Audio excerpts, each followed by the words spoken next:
Hi, everybody. I'm Dave McLelland, and I want to welcome you to Power TV and a real treat. We're going to have the opportunity to explore not only the past, but the present and hopefully the future of some really great automobiles and certainly some great people. Allow me to introduce you first to Mr. Burt Boeckmann, the president of Galpin Ford, the world's largest Ford dealership, and particularly in the case of specialty cars. Located in Southern California, he's got the entire market covered with some really great Ford automobiles. And to my left is seated the legendary Carroll Shelby. Now, everybody knows Carroll, but nobody knows Carroll, because Carroll can tell you some stories that'll just absolutely leave you laying in the aisle laughing. But we're here today to talk about Burt Boeckmann and Carroll Shelby's relationship. Let's start with Shell. How did you and Burt first meet? In 1963, I think it was, 64, Lee Iacocca was at my house, and Mr. Boeckmann had just been in the Ford business a short time, fairly short time then, and Lee Iacocca had already recognized him as a genius in the marketing of the Ford products, of not only Ford products, but whatever he sells, he's a genius. So they were at my house, and we sat there. That's where I met Burt, and Lee Iacocca says, "You want to make sure that you do business with this man because he's great." Well, you guys teamed up selling cars through a new car dealership that were really somewhat specialty automobiles. That was a bit unique in those days. Oh yeah, Shelby had a great reputation in racing, and he came out with a fun car. It was a car I didn't drive. Frankly, it was too damn quick for me, but our people loved it, our customers loved it. It had everything that they were looking for in a racing car. How'd you come up with the idea of taking a stock off the showroom floor car and make it into something special? I wasn't the first that did that. Sidney Allard done it in England. 2 or 3 other people had done it. I had a deal with General Motors that fell apart when Ed Cole gave me 3 Corvettes to convert. So Ray Brock at Hot Rod Magazine said Ford has a new thin wall cast iron engine, and they're looking for something to do to get it some recognition. So about that time, AC Cars in England, they lost their engine contract. So I went to Iacocca. He was just sales manager, Ford division then. I said, if you'll loan me $25,000, I'll build you a car that will probably blow the Corvettes off in the weeds. And he told Don Fry, he said, we better give this guy $25,000 before he bites somebody.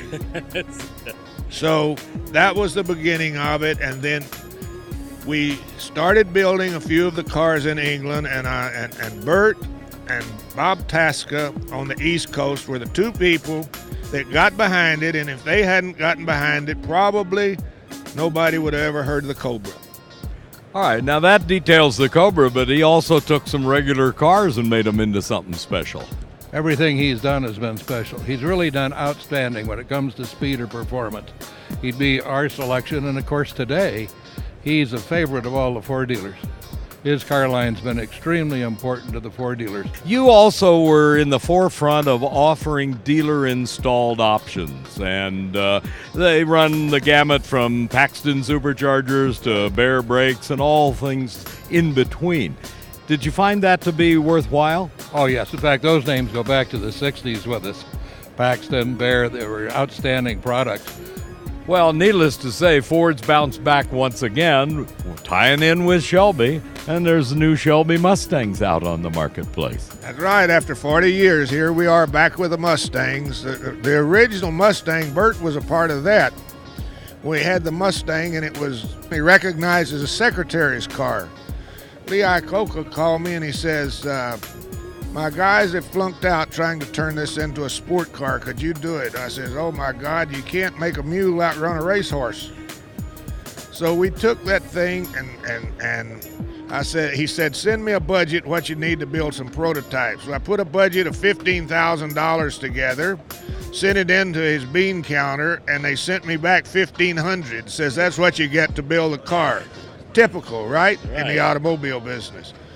We put the car together. I really didn't want to do it in the beginning because I was afraid that it would be a failure, but when one of them sold for $1.3 million the other day that we sold originally for $3,900, I guess it wasn't such a failure.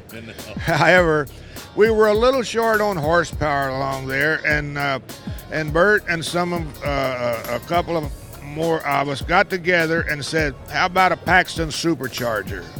So we put that on the little 289 engine and boosted it up another 100 horsepower, which put it ahead of the Corvette again.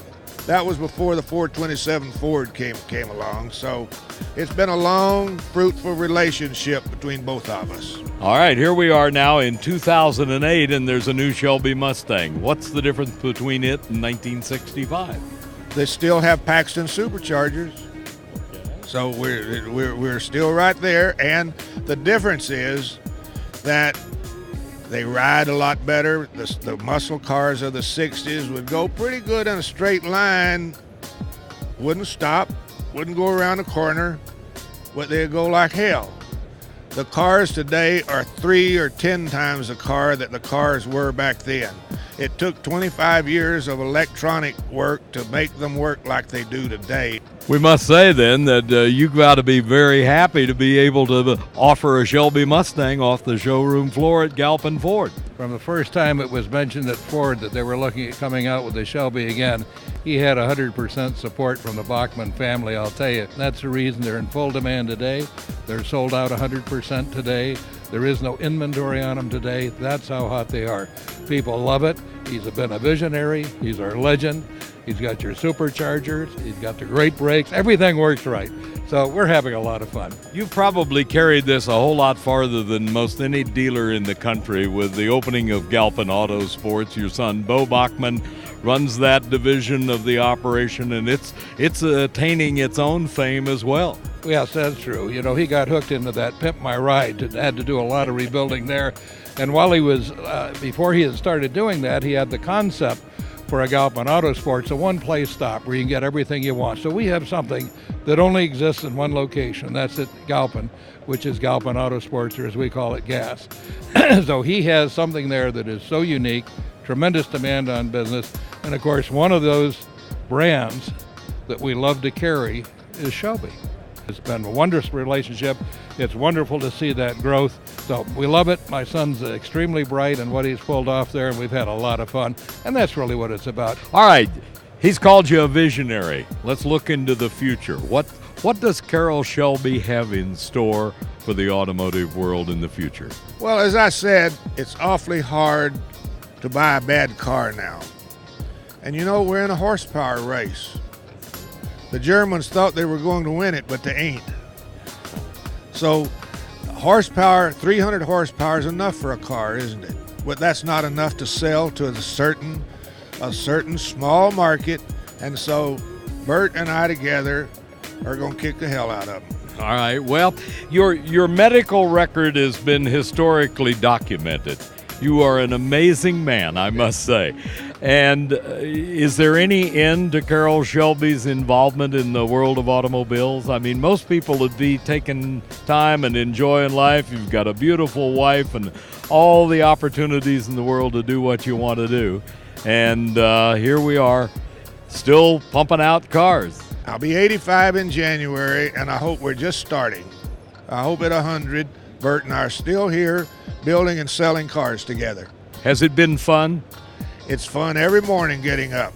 You got to look forward to it. You got to have a passion in life, and Burt and I found it. Do you look back a lot? Do you reminisce about what some folks call the good old days?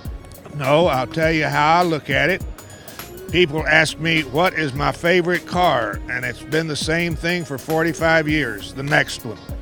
That's the best answer you can give. Carroll, we thank you very much for your time. I know you're busy here at the SEMA show, but it has been an honor and a pleasure to talk with you. We've done it a lot of years, and I hope it's a lot more years. You're the best. Thank you, sir, and I certainly enjoy it.